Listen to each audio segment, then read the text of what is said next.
It does get a bit cold in here after a while, doesn't it? No, I'm still. It is nice for now, but I'm going to have to go for a walk outside after. Limber up. Today, I'm joined by Bernadette Carey, partner at one of the leading local law firms, Carey Olsen, and heads up the trusts and private wealth team. Bernadette, welcome to the podcast. Thanks for having me. It's great to be here. Great to be in some air conditioning. Yeah, it is. It is nice and chilly in here. So diving straight into it, what is a trust and why would somebody want one?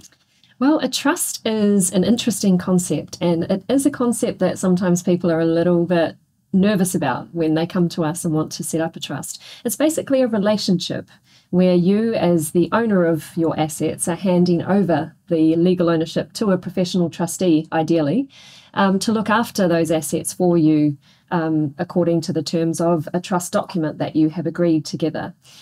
Why do people use them? People use them for quite a variety of reasons. We see mostly for succession planning purposes. So families really want to make sure that their wealth that they've generated over their lifetime is in good hands and managed properly for the next generation of family coming through. International families like to use trusts because they offer security and privacy, particularly if you're a globally mobile family that might move between jurisdictions. And, you know, day-to-day people just like the idea of legal ownership of their assets being properly looked after by somebody who won't be subject to attack by their creditors if something goes wrong. Yes, and you do hear sort of stories whereby the trustee, I don't know, and it often, ends up in the papers where it will be siphoning off, funds or whatever else. So it is super important that you obviously get, it all structured correctly. Yeah, and that is the biggest concern for people when they come to see us wanting legal advice on structuring. They just want to know, look, who's going to do this properly for us? How regulated is the industry here in the Cayman Islands? The short answer to that is highly regulated. And how can we just make sure our family's looked after in the long run. Yeah. And so one of the questions there is, why would somebody choose to do it, have a trust structured in the Cayman Islands as opposed to any other, jurisdictions?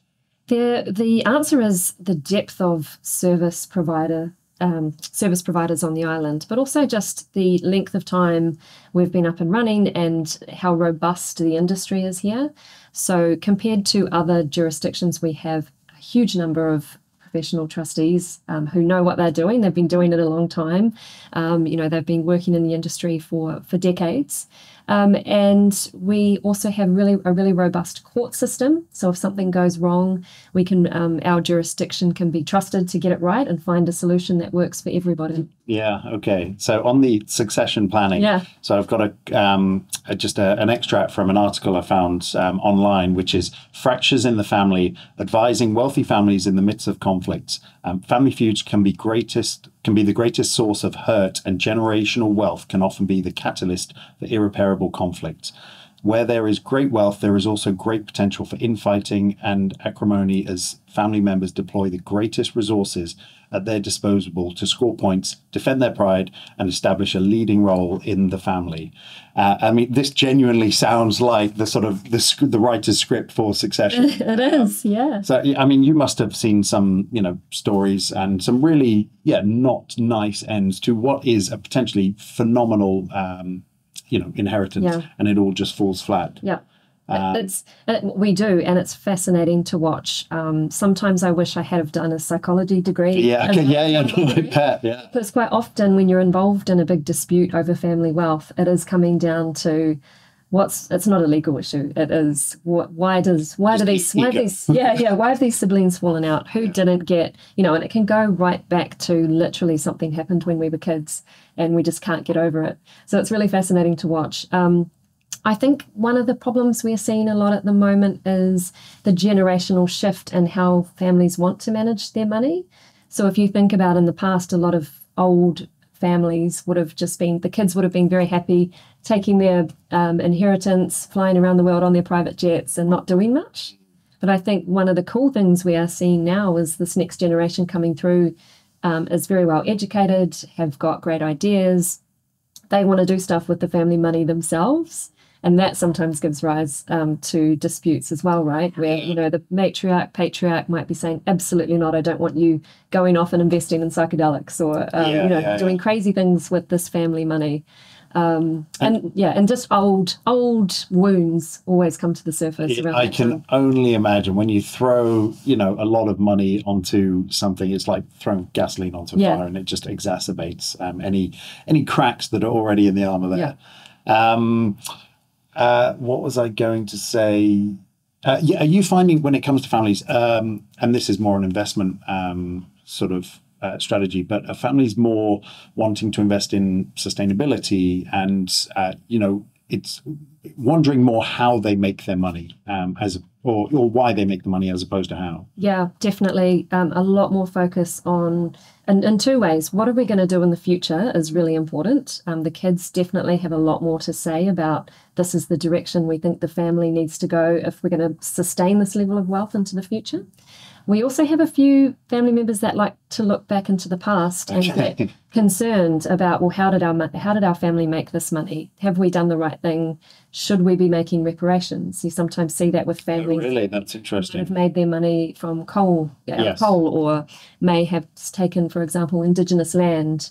So we're also seeing a few families wanting to make reparations and wanting to establish, for example, foundations that might, sort of give back to, in some way, and fix problems that may have been caused by the family in the past. So that's a very delicate. That is, but that's great to hear, because I think wealth is often perceived quite negatively.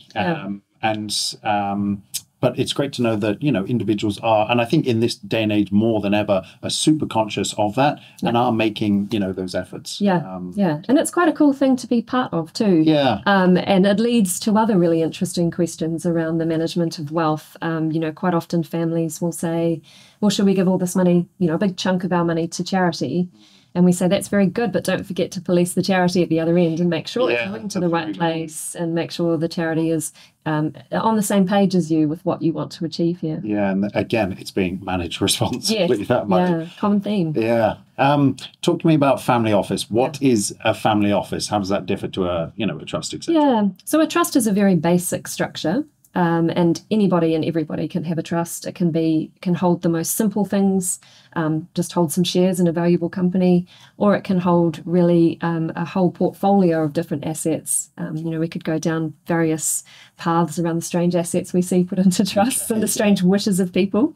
What's the strangest? Oh gosh, we've had lots of strange whole sort of zoos of taxidermied animals, which is interesting. We've had, I don't know if you've heard of cremation diamonds. It's when your pet may have passed away, but you can have their ashes. Super compressed. I have heard of that. So we've had, all sorts of strange things like that. Okay, wow, that's interesting. A family office is a much more, should be a much more layered structure. And it's usually for families that have a few different arms to their business. So they might have an investment arm, they might have a property arm, they might have a philanthropy arm, charitable work, what that we've spoken about. And they just want to make sure that there is someone dedicated or an entity dedicated to making sure each component of their family business is well managed. Mm-hmm. Some family offices even have a concierge arm that runs the family. Picks the books, make sure the private jet is ready to go when they need it. How do I get one of those? I know. I haven't figured it out, but I think you're working on it.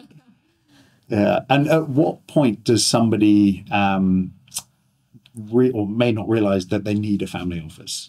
It's usually when there is sort of a liquidity event of some amount that the family is, this is a life-changing amount. So usually it will be when the family's sold the business or a component of their business for a good amount. Usually it's around the time of generational change where maybe the patriarch's going to be retiring and moving out, and they want to make sure that, the family's business is well structured. I've been talking a lot about families who've already made their money.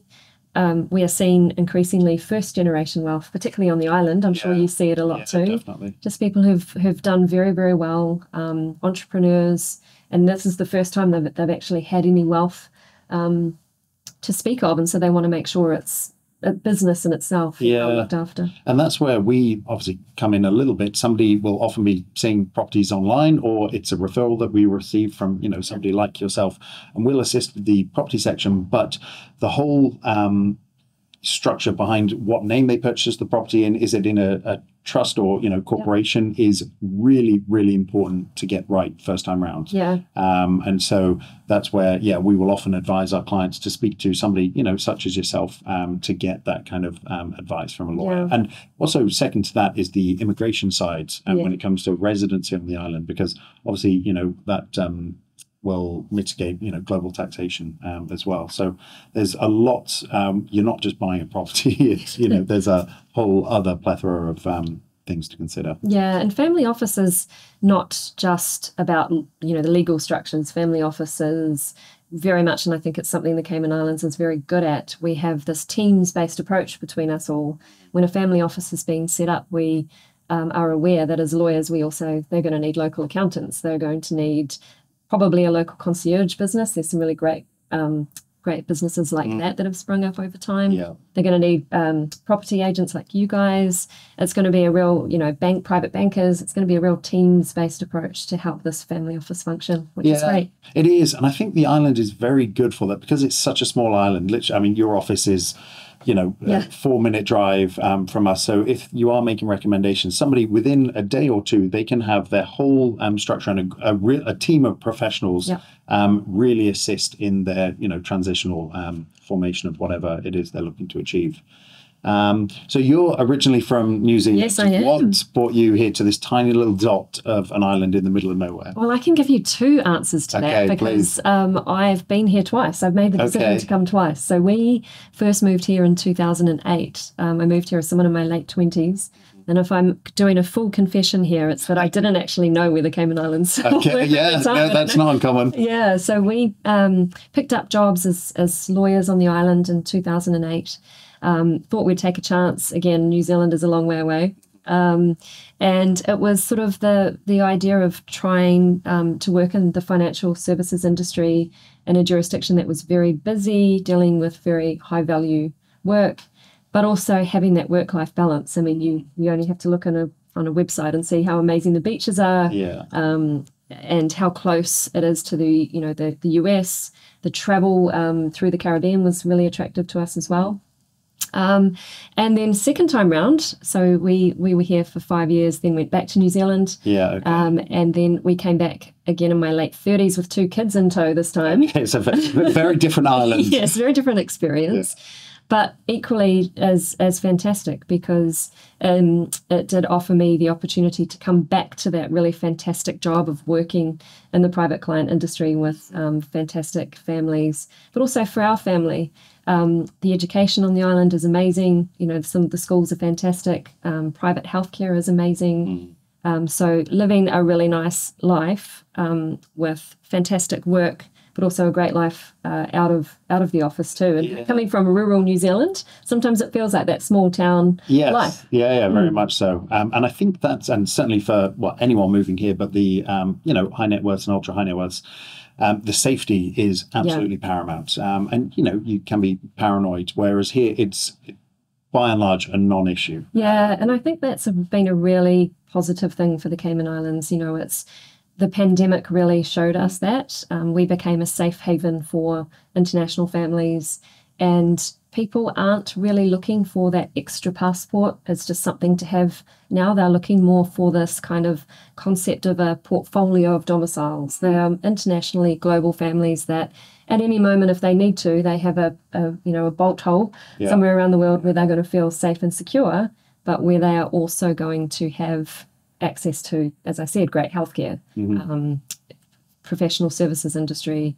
It's a very good, viable option. Yeah, and the world is getting increasingly smaller. The Cayman Islands, which was, you'd have heard about it in some films, not very flattering, but the world is so small. People are able to work remotely. And so if you can work in, paradise and then, for 6 months of the year or whatever, and then travel to your other jurisdictions, then why wouldn't you? Yeah, it's a very attractive proposition. Yeah, no, it is. And I think increasingly so, which is one of the questions I had was, how do you see your line of work changing moving forward? Well, one of the big changes we've already discussed, it's clients on the island. When I first moved in 2008, very, very rare to have a client on the island that was actually are living here and wanted big family office structures or big trust structures. Now we have clients here all the time. They may have initially come just for a quick holiday and then realized, hang on, this is not a bad place to have a base. So I think we are also going to be moving beyond traditional structures. So it's not just about having a trust to hold money. I think the families that are using the Cayman Islands are going to want to invest a lot more in the Cayman Islands. You've probably seen this too. Yeah, no, definitely. That's a really cool thing. A lot of high net worth families that have moved here are contributing to the island, really doing a lot to be involved in protecting the island for the future, which is fantastic. It is. And I think it's a very welcoming island, genuinely. And so I think individuals that come down here instantly find themselves with a network of like-minded individuals and a social sphere that they can interact with. And naturally, on a small island, you want to keep yourself busy. And on the property side, there's no annual property taxes. There's no inheritance tax. And if you've got investment portfolios down here, property-wise, there's no income tax on those. And so individuals coming down are, it's from where they've been, real estate investment really does make sense. And also it's very easy to manage because it's a small island as well. That is interesting. Yeah, so I think that will definitely be where we go, just an island of innovation. It's always been, it's in the history, the Caymanian history. Yeah, it's very entrepreneurial. And I think that will only increase here. We've seen, the technology industry really growing on the island. We are starting to see really cool things in the music industry. Lots of interest in, increasing exposure to sport. So I think that's something really, really cool to watch evolve. It's not just about, having a booming financial services industry, which we do. It's about which is pretty dull. Let's be honest. It is. And I'd say it is great to see all of that. I think the future of the Cayman Islands is incredibly strong. We both live here. You've been here twice, and so we've been very much drinking the Kool-Aid. But I think for anyone listening that hasn't been here but is maybe considering it, come and check it out and just immerse yourself in the island. And it's a very hard place to leave once you've had exposure to it, I think. Yeah, it is. And we've had that experience more than once. We've had clients who were sort of on these recon missions to other islands in the Caribbean. Yeah, they'll do it. And we've said, you're so close. Why don't you just come over and spend a couple of days with us? And they do. And within a few days, they've decided. It's a no-brainer. And I have these conversations with clients all the time because they're online looking at various different properties. They're like, we're considering Bahamas, BVI, maybe Turks. And after they do their reconnaissance missions, if they're looking at spending, if you're looking for a holiday home, any of those islands would be great. But if you're looking at spending any extended period of time on an island, I hold bias towards Cayman, full disclosure, but I think there is no better island in the Caribbean in which to do that than the Cayman Islands. Yeah. And with the, we said it at the start, with the population becoming more mobile, families becoming more international, it just feels like a very stable environment too, in a world where, there is a lot of volatility. So I think we can offer that as well. Some of the other jurisdictions in North America in particular are currently grappling with things that we have had in place for a while, so beneficial ownership, going back to the boring law stuff for a second. But, things like economic substance or just, verifying identity to set up structures and things like that.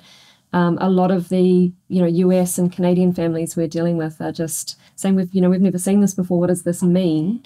And we're saying, don't worry, we've had these systems in play here for decades. We know we know how to deal with this. We can certainly explain it all to you. It's not dramatic at all. This is how a transparent and robust jurisdiction works. And I think that's it. It's when individuals do come here for the first time, it's very much a home away from home because it is a very sophisticated Caribbean island. It's very easy to settle into. Interesting. What do you love most about living in the Cayman Islands? I think I love the fact that it has got that small town feel. It feels safe and comfortable and easy, but it's balanced by just the background of everything we do here. The work here is fascinating. The people we meet are amazing. So it's a really great mix of safe and secure, but interesting and innovative. Yes, yeah. And sunshine and safe. And, good restaurants too. We haven't talked about the food. Phenomenal restaurants. We'll have to leave that for another podcast. But some of the best dining, certainly the Caribbean, if not the world. Yeah. So for a small Caribbean island, we're very lucky with the amount of restaurants on the island. Well, thank you very much for coming in to chat. If somebody is interested in talking to you further, where can they contact you? You can just find my details on our website, kerryolson.com. And I'm sure we can put them underneath any posts about this. And comment section below. Fantastic. Thank you very much for coming on. Thanks for having me.